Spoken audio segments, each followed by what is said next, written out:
Weekly Boolean outlook में आपका स्वागत है। पिछले एक हफ्ते की अगर बात करें तो बुलियन ने काफी शानदार मूवमेंट दिखाए। एक ऐतिहासिक रूप से हम बोल सकते हैं कि मार्केट में मूवमेंट आता हुआ दिखाई दिया। जहां हमने सोने को 60,000 का लेवल छूते हुए देखा, वहीं चांदी को 76,500 का लेवल छूते हुए देखा। हफ्ते मीट है फेड की, यहाँ पे 0.25 से रेट हाइक होगा। तो कहीं ना कहीं ये चीज तो क्लियर है कि अगर इंटरेस्ट रेट हाइक होती भी है तो सोने और चांदी ऑलरेडी उस चीज को डिस्काउंट करके चल रही है। नो डाउट, जैसे हमारा मानना था कि ये हफ्ते में मार्केट में जो पिछले हफ्ते की बड़ी तेजी थी वो थमते हुए नजर आएगी। सबसे पहले हम देखते हैं डेटा पॉइंट के अगले हफ्ते का डेटा पॉइंट कैसा है। तो सबसे पहले जैसे हम यूरो जोन से स्टार्ट करते हैं तो हमें दिखाई देगा मैन्युफैक्चरिंग पीएमआई और सर्विस पीएमआई के आंकड़े जो थोड़े बहुत इंप्रूव होते हुए दिखाई दे रहे हैं। वहीं दूसरी ओर मंगलवार के सेशन में भी हम कंज्यूमर कॉन्फिडेंस का डेटा, बुधवार को एफओएमसी के जो स्टेटमेंट और फेड के रेट्स आने हैं वहां पे 0.25 का रेट हाइक देखेंगे। जब तक हमें लगता है कि सोने और चांदी में गिरावट रहेगा, एक बार बुधवार को ये डेटा आ जाता है इसके बाद हमें लगता है कि मार्केट में एक शानदार रिकवरी बननी चाहिए। यूरोजोन से भी हम देख रहे हैं कि सेंट्रल बैंक इंटरेस्ट रेट 0.25 का बढ़ा सकता है थर्सडे को, और बैंक ऑफ इंग्लैंड का भी उम्मीद है कि आने वाले मीटिंग के अंदर 0.25 से वो भी रेट हाइक कर सकता है। तो ओवरऑल सेंट्रल बैंक की रेट हाइक की वजह से ये अपकमिंग वीक जो रहेगा वो सोने और चांदी में हल्का सा दबाव रख सकता है। तो अगले एक हफ्ते के ट्रेड सेटअप की अगर हम बात करें तो सोने में मुझे लगता है गिरावट बढ़ती हुई दिखाई देगी, जो 58,750 तक का लेवल दिखा सकता है। ध्यान रखिए, नई तेजी के लिए 60,000 का लेवल तोड़कर होल्ड करना काफी इंपॉर्टेंट है। वहीं अगर चांदी की बात करें तो मुझे लगता है वॉल्टिलिटी ज्यादा बढ़ती हुई दिखाई देगी। 73,500 से 74,000 का एक सपोर्ट रहेगा, वहां पे हमें बाइंग करके चलना चाहिए।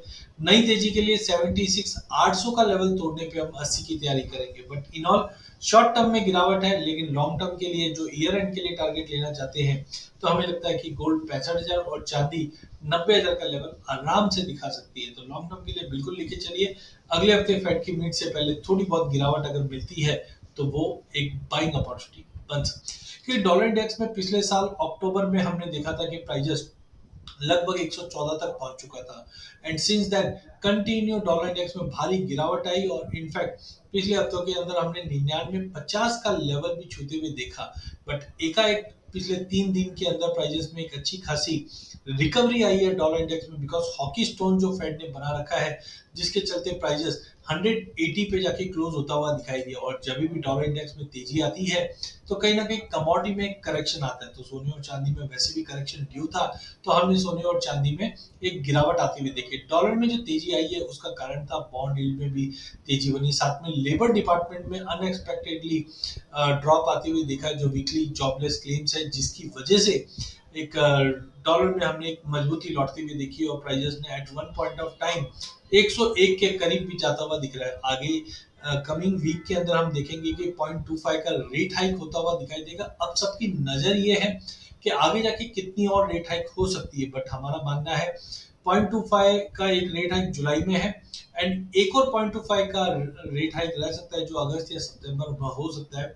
इसके बाद कोई रेट हाइक नहीं। अब हम अटकलें लगाई जा रही है कि आगे जाके रेट कट कब होगा, और ये मान रहे हैं कि मार्च 2024 में जाकर रेट कट हो सकता है। इससे पहले अगर कुछ रेट कट होने की न्यूज आती है तो भी जाकर आप देखेंगे कि सोने और चांदी को उसका बेनिफिट ही मिलेगा। रिसेंटली हमने US secretary treasurer Janet Yellen को भी बोलते हुए सुना कि जो रिसेशन का फियर बना हुआ था वो अब नहीं है, जिसकी वजह से भी हमने देखा है कि मार्केट पे एक मोमेंटम बना। बट हाँ, लॉन्ग टर्म व्यू की अगर हम बात करें तो डेफिनेटली सोना और चांदी एक बेहतरीन तेजी की तैयारी कर रहा है। इनफैक्ट सिटी ग्रुप और बाकी काफी बड़े ग्रुप्स ने रिवाइज किया है, जहां पे बताया जा रहा है कि ईयर एंड तक हम सोने में नया हाई लगते हुए देख पाएंगे, जबकि चांदी करीबन 28 से 30 डॉलर तक का लेवल भी दिखा सकती है।